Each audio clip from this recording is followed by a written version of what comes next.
सुप्रभात मेरे प्यारे बच्चों। आप लोग कैसे हैं? आप लोग स्वस्थ हैं ना बच्चों? और आप अच्छे से घर पे पढ़ रहे हैं। मैं आशा करती हूँ कि आप सभी लोग स्वस्थ रहें और अपने घर पे अच्छे से पढ़ते रहें। तो बच्चों, आज मैं आपको आपकी पाठ्य पुस्तक अरहुल का पाठ नंबर 7 पढ़ाने वाली हूँ। और बच्चों, मैं ये पाठ पढ़ाने से पहले आप लोगों को एक अच्छी सी कहानी सुनाना चाहती हूँ। ओके बच्चों, तो आप लोग बहुत अच्छे से कहानी सुनो। एक राज्य था जहाँ पर बहुत सालों से बारिश नहीं हुई थी। उस वजह से उस राज्य में अकाल पड़ गया था। कुछ खाने को नहीं था। सब लोग भूख की वजह से तड़प रहे थे। उन्हें खाने के लिए कुछ नहीं मिल रहा था। तो उस राज्य के राजा के पास उनका मंत्री आया और बोला, हे महाराज, अपने गांव में हालात बहुत ख़राब होते जा रहे हैं। अकाल पड़ जाने की वजह से यहाँ पर कोई भी कुछ भी खाने को नहीं मिल रहा है। सब लोग भूख प्यास से तड़प रहे हैं। तो फिर क्या हुआ? तो राजा ने कहा कि मंत्री जाओ और पूरे गांव में एक ऐलान करवा दो कि राजा सारे बच्चों को रोज़ एक एक रोटी देगा, जिससे थोड़ी बहुत तो उनकी भूख शांत होगी। तो फिर क्या हुआ बच्चों? अब रोज़ शाम के समय राजा के महल के बाहर पूरे गांव के बच्चे इकट्ठे खड़े होकर भीड़ लगा करके आ जाते थे। क्यों? क्योंकि उन्हें क्या चाहिए होता था? रोटी। बच्चों को इतनी ज़्यादा भूख लगी होती थी कि उन्हें ऐसा लगता था कि कुछ भी मिल जाए तो वो खा ले, क्योंकि वहाँ पर कुछ खाने का सामान मिल ही नहीं रहा था। फिर क्या हुआ? बच्चे आ गए खाना खाने के लिए। वहाँ एक रोटी लेने के लिए इतनी भीड़ थी। तो वहाँ पर क्या देखा कि एक जगह बड़ी बड़ी रोटियाँ रखी हैं और एक जगह छोटी छोटी रोटियाँ रखी हैं। तो सभी बच्चे बड़ी रोटी लेने के लिए आपस में धक्का मुक्की करने लगे, एक दूसरे से झगड़ने लगे, लड़ने लगे कि मुझे बड़ी रोटी चाहिए, मुझे बड़ी रोटी चाहिए। तो उसमें से एक लड़की थी जो छोटी रोटी लेकर आराम से खाने लगी। तो वहाँ मंत्री ने उसको देखा। तो मंत्री थोड़ा आश्चर्य में पड़ गया, मतलब वो थोड़ा परेशान हुआ कि इसने कुछ क्यों नहीं कहा। एक दिन नहीं, 2 दिन नहीं, 3 दिन नहीं, लगातार वो छोटी बच्ची रोज़ आती थी और वो उसी छोटी रोटी को लेकर खुशी खुशी अपने घर चली जाती थी। लेकिन मंत्री इसी आश्चर्य में रहा कि इस लड़की ने कुछ कहा क्यों नहीं है कि मुझे बड़ी रोटी चाहिए या छोटी रोटी चाहिए। एक दिन क्या हुआ, जब लड़की उस छोटी रोटी को लेकर अपने घर गई, तो जैसे ही वह अपने घर गई, वहाँ वह रोटी खा रही थी, तो जैसे ही उसने रोटी को तोड़ा तो उसमें से एक सोने का सिक्का निकला। तो लड़की ने जैसे ही उस सोने के सिक्के को देखा तो उसने अपनी माँ से कहा कि माँ देखो, इस सोने का सिक्का हमारी रोटी में निकला है। तो उसकी माँ ने कहा, बेटा यह राजा का सिक्का है, इस पर हमारा कोई अधिकार नहीं है। तुम इसे जाओ और महल में इसे राजा को लौटा कर आओ। तो लड़की उठी और महल की तरफ जाने लगी। महल जाकर उसने महाराज से कहा, महाराज ये सिक्का सोने का है और ये सोने का सिक्का मेरी रोटी में आ गया है। मुझे नहीं पता महाराज ये सिक्का कहाँ से आया है, परंतु मुझे ऐसा लगता है कि आटा में ये सिक्का किसी के हाथों से गिर गया होगा और वो मेरी रोटी में बन के आ गया। राजा ने जैसे ही उस लड़की को देखा, उसकी ईमानदारी को देखा, तो राजा बहुत खुश हो गए। बोले, बेटा आप इतने छोटे होकर आपने अपनी ईमानदारी दिखाई, मैं आपसे बहुत खुश हूँ। राजा की एक भी बेटी नहीं थी, उनकी कोई संतान नहीं थी, तो राजा ने उस लड़की को अपनी संतान के रूप में स्वीकार किया और उसे गोद ले लिया। और उसके जो माता पिता थे उसे भी अपने राजमहल में आकर रख लिया।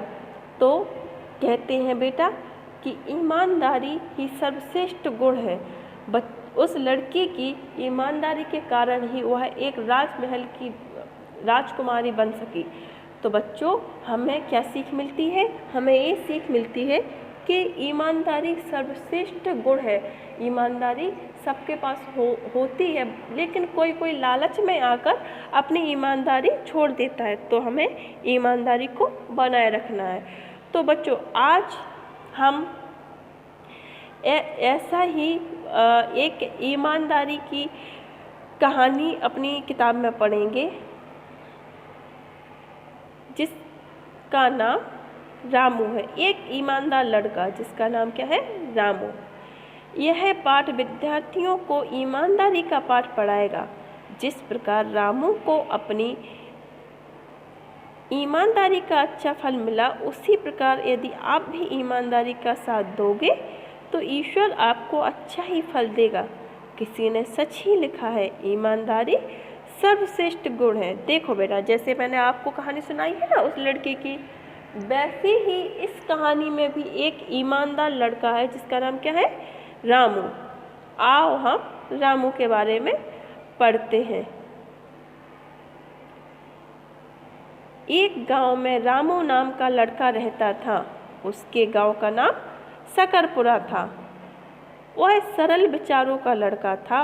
वह इतना गरीब था कि उसके पास एक कुल्हाड़ी के अलावा कुछ नहीं था। एक गांव था सकरपुरा, उसमें एक रामू नाम का लड़का रहता था। वह बहुत ज़्यादा गरीब था और उसके पास कुल्हाड़ी ही थी जिससे वह अपनी रोजी रोटी कमा सकता था। उसके अलावा का मतलब उसके सिवाय या उसके अतिरिक्त कुछ नहीं था। वह जंगल में लकड़ी काटता था और लकड़ियों को बेचकर अपना जीवन व्यतीत करता था। रामू जो था वह जंगल में जाकर लकड़ियां काट कर लाता था और उसी से ही अपना जीवन व्यतीत करता था। एक दिन नदी के किनारे लकड़ी काट रहा था तो अचानक कुल्हाड़ी उसके हाथ से छूटकर नदी में जा गिरी। एक दिन रामू लकड़ियां काटते काटते नदी के किनारे पर जा पहुंचा। वहाँ पर जैसे ही वो लकड़ियां काट रहा था तो उसके हाथ से कुल्हाड़ी छूटकर सीधे कहाँ गिरी? नदी में। अब नदी में कुल्हाड़ी गिर गई तो रामू बहुत दुखी हुआ। उसकी समझ में नहीं आ रहा था कि वह अब अपना जीवन यापन कैसे करेगा। अब बेचारे रामू के पास तो एक ही कुल्हाड़ी थी। अपनी लाइफ के लिए, कुछ करने के लिए, कुछ कमाने के लिए उसके पास सिर्फ एक ही रास्ता था। और रास्ता क्या था बच्चों? कुल्हाड़ी। अब हमें ये देखना होगा कि उसको कुल्हाड़ी मिलती है या नहीं मिलती है, उसके साथ होता क्या है। तो रामू को तैरना भी नहीं आता था। अरे ये तो बड़ी मुश्किल की बात है कि रामू तो तैरना भी नहीं जानता था। सोचो, अगर रामू तैरना जानता होता तो वो जाके नदी में कूद के तैर के अपनी कुल्हाड़ी ले आता था, लेकिन अफसोस उसे तो तैरना भी नहीं आता था। इसलिए वह जोर जोर से रोने लगा। अरे भाई, अब तो क्या करें, अब रामू तो बहुत जोर से रो रहा है। उसके दुख भरे क्रंदन को सुनकर एक विचित्र बूढ़ा उसके पास आया। विचित्र का मतलब है अजीब सा, जिसको स्ट्रेंज। क्रंदन मतलब रोना, बहुत बुरी तरीके से रोना। उसको रोता हुआ देखकर उसके पास कौन आया? एक बूढ़ा आदमी आया। जैसे ही उसे पूरी घटना का पता चला तो वह बूढ़ा नदी में कूद गया और थोड़ी देर बाद सोने की एक कुल्हाड़ी निकालकर लाया। रामू बेचारा बैठा बैठा बहुत देर से रो रहा था। तो वहाँ उसे कौन दिखाई दिया? एक विचित्र बूढ़ा आदमी। जैसे ही उस बूढ़े आदमी को पता चला कि इस रामू नाम के इस लड़के की कुल्हाड़ी कहाँ गिर गई है? नदी में, तो वह बूढ़ा नदी में कूदकर एक सोने की कुल्हाड़ी लेकर आया। उस बूढ़े आदमी ने रामू से पूछा, क्या यह है तुम्हारी कुल्हाड़ी? उस बूढ़े आदमी ने किससे पूछा? रामू से कि रामू ये बताओ क्या ये तुम्हारी कुल्हाड़ी है। जब बूढ़े आदमी ने रामू से पूछा कि ये सोने की कुल्हाड़ी क्या तुम्हारी है, तो रामू ने उत्तर दिया। क्या उत्तर दिया रामू ने? नहीं बाबा, यह मेरी नहीं है। रामू ने सोने की कुल्हाड़ी देख के भी कोई लालच नहीं लाया अपने मन में, और क्या कहा कि नहीं बाबा, ये मेरी कुल्हाड़ी नहीं है। रामू ने कहा। बूढ़ा आदमी फिर नदी में कूद गया। बूढ़े आदमी को जब यह पता चला कि सोने की कुल्हाड़ी रामू की नहीं है, तो बूढ़ा आदमी फिर से नदी में कूद गया और थोड़ी देर बाद चांदी की कुल्हाड़ी लेकर आया। फिर थोड़ी देर बाद जैसे ही बूढ़ा आदमी नदी में से बाहर आया, तो उसके हाथ में कौन सी कुल्हाड़ी थी बच्चों? चांदी की कुल्हाड़ी थी। क्या रामू की कुल्हाड़ी चांदी की थी? पता है आप लोगों को क्या? चलो देखते हैं। चांदी की कुल्हाड़ी को देखकर रामू ने कहा, नहीं, यह कुल्हाड़ी भी मेरी नहीं है। देखा बच्चों, रामू के पास बाबा ने पहले सोने की कुल्हाड़ी दिखाई, फिर चांदी की भी दिखाई, तब भी रामू को लालच नहीं आया कि ये चांदी की कुल्हाड़ी तो रामू ले सकता था ना। फिर भी उसने क्या किया? उसने मना कर दिया। तीसरी बार बूढ़ा लोहे की कुल्हाड़ी लेकर ऊपर आया। वास्तव में जल के देवता बूढ़े के रूप में नदी से बाहर आए थे। तीसरी बार क्या हुआ बच्चों? जो बूढ़ा व्यक्ति था वह लोहे की कुल्हाड़ी लेकर रामू के पास आया। रामू देखकर बहुत खुश हो गया। रामू खुश होकर बोला, हाँ हाँ, यही मेरी कुल्हाड़ी है। तो बच्चों, रामू ने अपना जो लालच है वो नहीं दिखाया। रामू को पता नहीं था कि वह जो बूढ़ा व्यक्ति है वह वास्तव में जल देवता है, जो कि बूढ़े के रूप में नदी से बाहर आकर रामू की मदद कर रहे हैं, या रामू की परीक्षा ले रहे हैं कि रामू के अंदर लालच है या नहीं है। रामू ने खुश होकर बूढ़े को आश्चर्य से देखा और धन्यवाद देते हुए कहा। रामू ने बड़े आश्चर्य मतलब गौर से देखा और धन्यवाद दिया। बोले, बाबा आप मेरे लिए ईश्वर के समान हैं। रामू ने उससे कहा कि बाबा आप मेरे लिए भगवान के समान हैं। क्यों ऐसा कहा बच्चों? क्योंकि रामू के पास उसके जीवन यापन के लिए या उसकी जो उसकी रोजगार है, कमाई है, उसके लिए सिर्फ उसके पास वही कुल्हाड़ी थी, और कुल्हाड़ी ना होती या उसकी कुल्हाड़ी नदी में चली जाती तो उसका खर्च कैसे चलता, कैसे वह जीता। इसलिए उसने बाबा को धन्यवाद बोला। क्या आप जल के देवता हैं? रामू ने बड़े अच्छे से पूछा, क्या आप जल के देवता हैं? जल के देवता ने कहा, बेटा ना तो तुम लालची हो और ना ही बेईमान। जल के देवता ने उससे क्या कहा कि रामू तुम लालची नहीं हो ना ही बेईमान हो, इसलिए तुम लोहे की कुल्हाड़ी के साथ साथ ये सोने और चांदी की दोनों कुल्हाड़ियाँ भी रख लो। देवता ने क्या कहा? जल देवता ने कहा, क्या कहा बच्चों कि रामू मैंने तुम्हारी परीक्षा ले ली है, तुम लालची नहीं हो। अगर रामू लालची होता तो क्या करता बच्चों?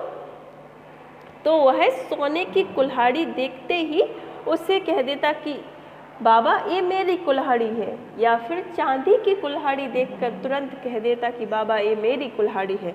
लेकिन रामू बेईमान और लालची नहीं था, इसलिए उसने ये नहीं कहा कि ये बाबा मेरी कुल्हाड़ी है। रामू की ईमानदारी और सच्चाई का साथ दिया था। उस दिन से रामू अमीर बन गया। फिर भी वह अपना काम स्वयं करता था। वह जंगल में लकड़ियां काटने जाता था और उन लकड़ियों को गरीबों में बांट देता था। देखा बच्चों कि रामू की ईमानदारी और सच्चाई की वजह से रामू एक अमीर आदमी बन गया। लेकिन अमीर बनने के बाद भी उसमें बेईमानी और लालच नहीं आया। तभी तो वह अपना काम स्वयं करता था और जंगल से लकड़ियाँ काट कर लाता था और उन लकड़ियों को कहाँ बेचता था बच्चों? बाजार में बेचकर उन लकड़ियों को गरीबों में बांट देता था। तो बच्चों, इस कहानी से हमें क्या सीख मिली? इस कहानी से हमें यह सीख मिली है कि हमें लालच नहीं करना चाहिए, हमें ईमानदारी दिखानी चाहिए।